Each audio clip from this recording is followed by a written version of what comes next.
Hola, ¿qué tal? Soy Rodrigo Silva, ingeniero civil industrial de la Universidad de Chile, y queremos con esta charla poner ciertos temas sobre educación en el marco de una reforma educacional que se está proponiendo con la reforma universitaria para aportar al debate y para ver lo complejo que puede llegar a ser. En la discusión actual estamos poniendo sobre el eje del debate la gratuidad, que es un valor, que es un buen valor y que está hoy en el centro de la discusión. Hay mucha gente hablando que la piedra filosofal de esto es la calidad, pero hay discusiones anexas sobre el lucro y sobre la integración. Nosotros vamos a proceder en este minuto a analizar el tema de la calidad, que entendemos está estrictamente relacionado con el contenido de lo que estamos.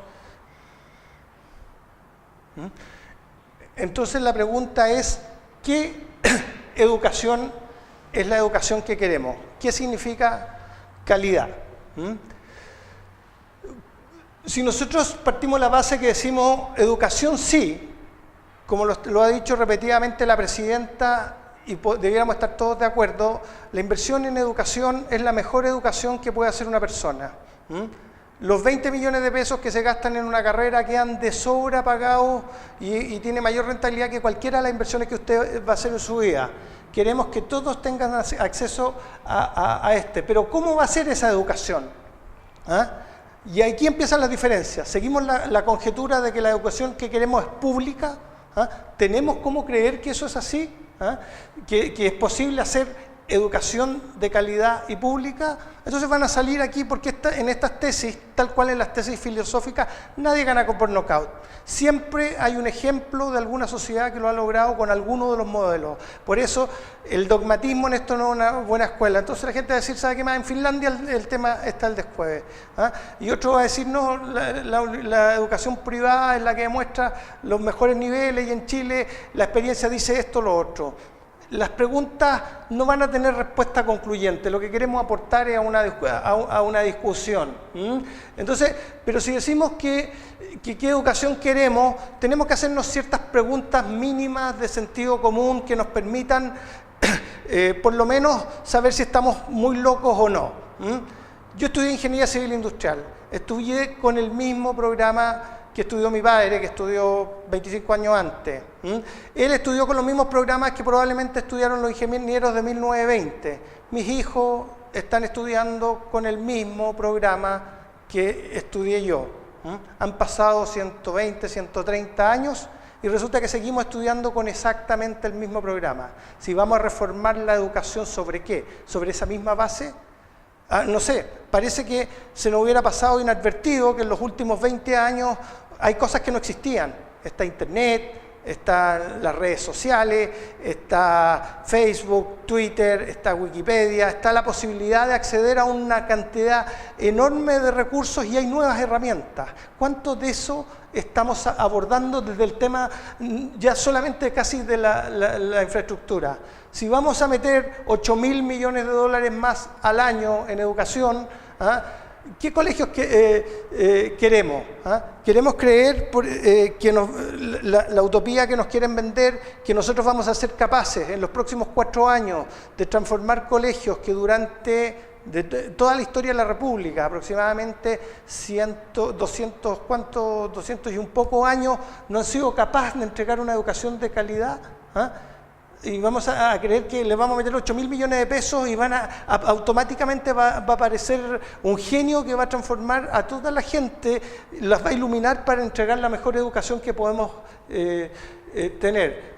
Preguntas que pueden ser son las típicas preguntas políticamente incorrectas sobre los profesores. ¿Saben los profesores lo que es el siglo XXI? ¿Saben a lo que nos estamos viendo? Debe haber varios que lo saben. Pero como este tema es de la gran masa, existe ese conocimiento adentro de nuestra educación. ¿Qué tan metidos en Internet están, para que no se nos den los ejemplos de que compramos computadores que quedan obsoletos en los colegios antes de poder ser usados. La iniciativa sigue siendo positiva, el riesgo no es malo, pero cualquier sociedad inteligente debiera tratar de preguntarse cómo soluciono los problemas abajo, no en las grandes teorías, cómo soluciono los problemas en la práctica. Si nosotros decimos que lo que nos falta es creatividad, que tenemos un buen nivel de emprendimiento, pero la verdad es que los grandes inventos no han salido de este país, ¿cómo podemos cambiar eso de aquí a 25 años? ¿Cómo podemos fomentar la creatividad? Existen temas como TRIS, por ejemplo, que mejora la inventiva, sobre la cual tenemos un ciclo de charlas para que las puedan ver. ¿La estamos abordando? ¿Sabemos que existen? Porque muchas empresas, después de lo que Six Sigma, por ejemplo, que es la corrección en la calidad de ejecución, se abordan el tema de cómo creamos, de cómo mejoramos la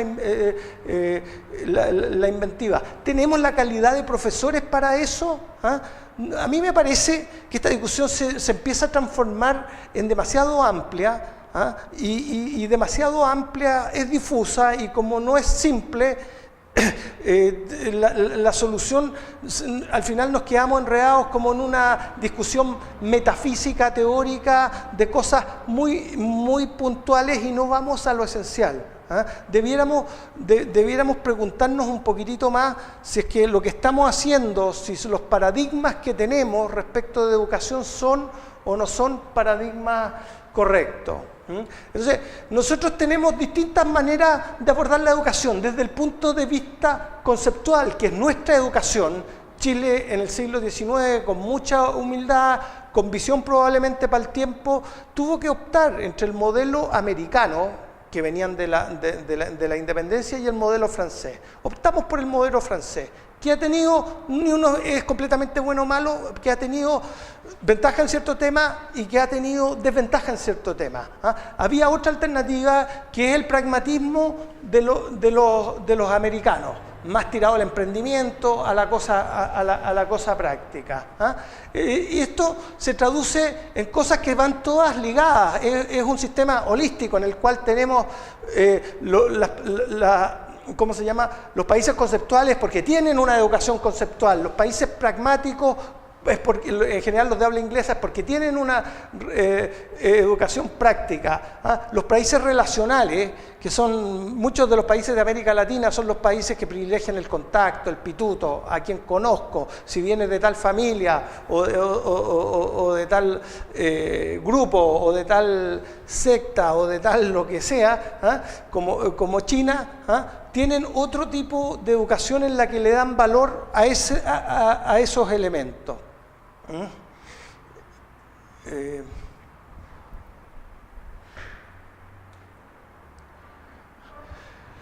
Tenemos que estamos en el siglo XXI.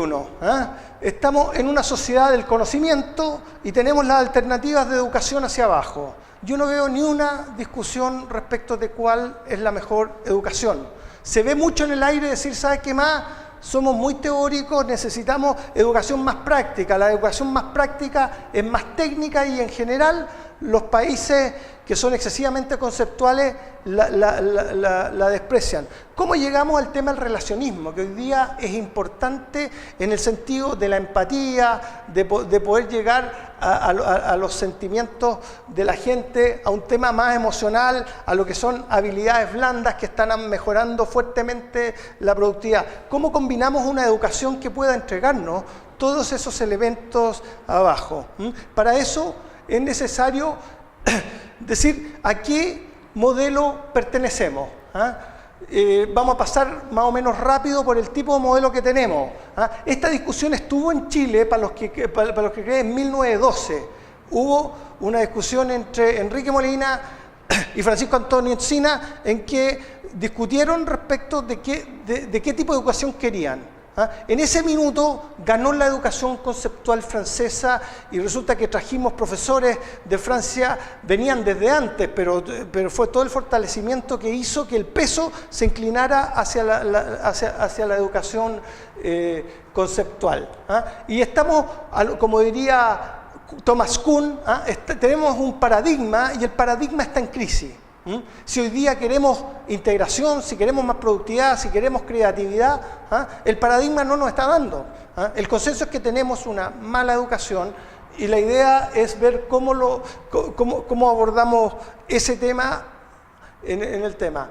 En la discusión histórica vamos a ver un poco de cosas respecto a esta discusión. Esto está escrito en 1899, para que vean que las ideas no avanzan tanto, y lo pongo simplemente para que podamos analizar si es que efectivamente este tipo de discusiones pueden de alguna manera ser zanjadas. Pero lo único que quiero decir es esto: han pasado 115 años desde esto.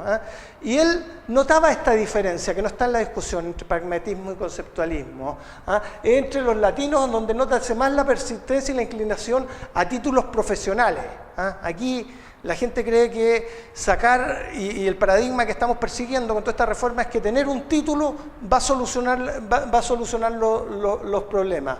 Los anglosajones, en cambio, si no los desprecian, le atribuyen una importancia relativa. Si usted va a Francia y quiere postular un trabajo, presenta su currículum. Si dice que estudió en Harvard, ¡tic!, para adentro.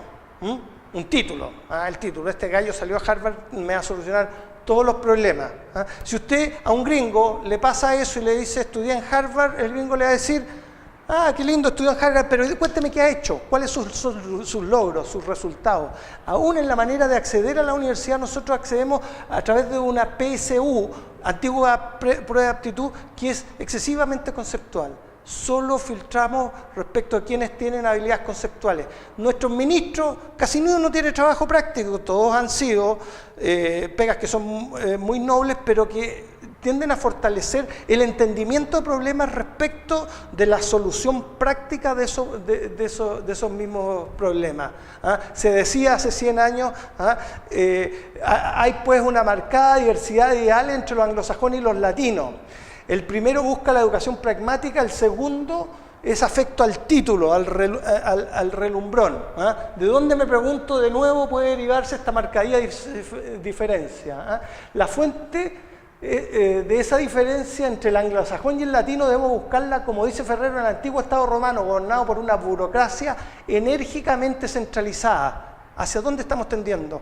Fortaleciendo los recursos, dándole recursos a un Estado que es, como diría Hobbes, el leviatán que nos va a solucionar todos los problemas, porque necesitamos algo así. Una educación especial, en todo diversa a la de los latinos, ha hecho que el espíritu de los hijos sea atrevido, sin temores de persistencia, indomable, empapado en el más crudo individualismo, que es el que aquí se usa para falsar el tema del pragmatismo, y acostumbrado a esperarlo todo de su esfuerzo individual. Esta discusión de 115 años podría ser perfectamente actual. Al mismo tiempo tenemos lo que fue conocida como la discusión histórica de 1912 entre pragmatismo y conceptualismo. Los dos grandes ponentes de esta discusión era Enrique Molina Garmendia y fue Francisco Antonio Encina, que es un historiador bastante conocido. Resulta que Encina escribió Nuestra inferioridad económica, y Miguel da Costa, este es un libro, El pensamiento chileno en el siglo XX, rescata una discusión de principios del siglo XX que es atingente ahora.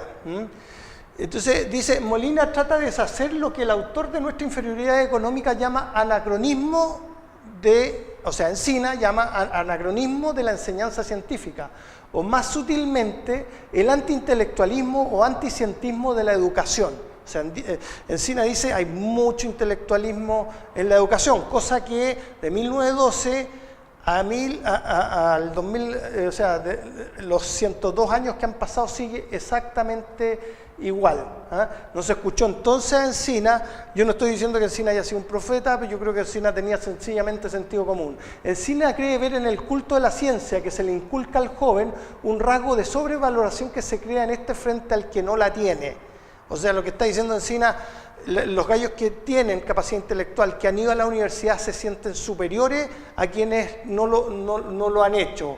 Y todo este tema de la reforma tributaria, ¿por qué? Es porque queremos seguir esto, que no es nuevo, que es una discusión de 1912, que queremos transformar a toda la gente en intelectuales. Este argumento, según Molina, es tan deplorable que casi no es necesario disputar. O sea, para Molina, eso no. El hecho de criticar la formación científica por creer que sus contenidos son anacrónicos es otro argumento débil. En lo esencial, la instrucción científica que recibe nuestros alumnos del liceo es igual a la que se da en otros países alentados, y lo dice Molina con conocimiento de causa. Esto no obsta, sin embargo, a que haya que mejorar la enseñanza en todos los sentidos que está. O sea, al final del día lo que está diciendo, la educación científica está perfecta. Lo que nosotros estamos diciendo es que hoy día esta sociedad, como dijimos, que se mueve en el fondo por la sociedad del conocimiento arriba y que tiene las bases en todos los tipos de educaciones, que esta no es una discusión irrelevante a tener. ¿Cuál es el problema práctico de una sociedad conceptual? Cuando a usted le enseñan solo teoría, empiezan a pasar ridículos. A mí me ha tocado hacer clases en universidades que son de las 3 o 4 mejores de Chile, y resulta que un alumno de construcción civil, por ejemplo, no sabe cuánto cuesta un ladrillo. Cuando uno va y le quiere explicar cosas que son básicas para llegar a trabajar, como por ejemplo un precio unitario, no sabe desglosarlo bien, y estoy hablando de un alumno de 5º año. O sea, ya están por egresar. He hecho clases en facultades de administración y economía, y resulta que, claro, de repente están estudiando un poco cómo hacer un modelo de negocio. Cuando uno les dice, oye, ¿qué es la contabilidad? O ¿qué es lo que es una factura? Ya, ¿cómo se calcula? ¿Qué hay que hacer con esto? O le entrega una boleta de honorarios, ¿qué hay que hacer con esto? O si usted quiere hacer una empresa, ¿cómo la hace? Tiene que ir aquí, ¿cómo se genera? Si hoy día se genera en un día, ¿cómo la genera? Son temas prácticos que la gente no sabe. Estamos gastando 5 o 6 años invirtiendo un montón de recursos, que en una carrera normal en Chile son 20 millones de pesos, que es una suma altísima para cualquier familia. Hoy día pretendemos hacerla gratis. Ahora, si la pretendemos hacer gratis, hagámosla con cierto nivel de calidad. Cuando usted va a hacer una empresa, los intelectuales normalmente le van a dar 105 razones por qué no funciona. A la persona de Facebook le hubieran dicho que estaba loco. Quería hacer una red social. ¿Y dónde iba a ganar plata? Resulta que hay 2.500 millones de personas. El 40% de las personas que están vivas hoy tienen una página Facebook. Cuando la persona hizo Google como un servicio, como un buscador, resulta que en Chile no se le hubiera ocurrido. No tenemos. Entonces, y después podemos analizar, si nosotros decimos que la educación europea es tanto mejor, cosa que es en sí discutible, si decimos es tanto mejor, explíquenme por qué todos los últimos inventos que han revolucionado la industria, que se han logrado colocar, no todos, pero la gran mayoría, son inventos americanos. Por ejemplo, estamos hablando de Microsoft, Bill Gates. Estamos hablando de la mayoría de las empresas de computadores, desde Steve Jobs, Michael Dell, el que usted quiera ponerle. Estamos hablando de cosas como CNN, que revolucionó el tema de las noticias. Estamos hablando de Google, de Wikipedia. Todos esos no han venido del intelectualismo francés.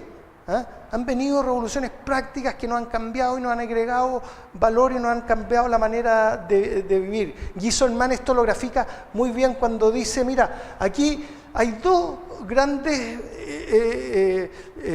luchadores por la hegemonía del mundo occidental, Francia y Estados Unidos. Nosotros no tenemos por qué tomar partido en particular por uno, pero tampoco tenemos por qué estar marcados por otro. Y dice, en lo cultural, ¿qué pasa? Casi todos los inventos, la moda, los jeans, hasta los bikinis, son inventos culturales de los americanos.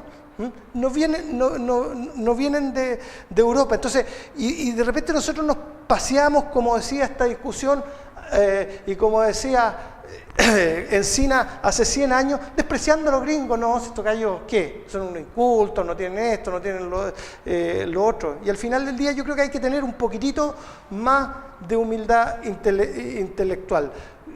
Rara vez ha salido un gran proyecto desde las universidades o desde el intelectualismo, que yo lo respeto, que me entretengo estudiando filosofía y cosas de ese tipo, pero al mismo tiempo uno tiene que estar metido. Llevo 24 años tratando de hacer empresas de cero y me doy cuenta que todo lo que nos enseñaron al final del día, si uno lo lleva al práctico, si lo lleva a la parte práctica, cuesta y al final uno tiene los mismos problemas de gente, de repente te suben la tasa de interés a 14% y te dejan descolocado y podéis terminar incluso quebrado. Hay un montón de gente que nosotros lo que queremos es decir, ¿sabes qué más? Por ejemplo, con toda esta discusión de los ministros, resulta que para ser ministro hay que haber estado como Santa Teresita, no sé, pues, meditando, porque resulta que los gallos no se pueden equivocar. Hay una escasa tolerancia al error y resulta que en el emprendimiento de lo único que uno aprende es del millón de equivocaciones que tienen. Este es un esfuerzo para decir, ¿saben qué más? Chile puede hacer la mejor educación del mundo, pero tiene que darse el tiempo para hacerlo. Si están los recursos ahí, sea como un empresario y guárdelo para que tenga la mejor información posible. Pero si lo quiere hacer simple, lo mejor, pásele la plata a la gente. Y ponga los incentivos. No trate de remar en el Estado tratando de hacer colegios, tratando de decir que la Universidad de Chile, yo estudié en la Universidad de Chile, le tengo el mayor de los cariños. La Universidad de Chile es absolutamente incapaz de ser el canalizador, como se está pensando hoy, de toda la gratuidad de la universidad, porque es la única universidad pública. No puede hacerlo. No puede hacerlo en términos prácticos. Quieren transformarlo como en la Universidad de Buenos Aires, es gratis, que tiene un porte enorme. ¿Cómo va con eso con la calidad?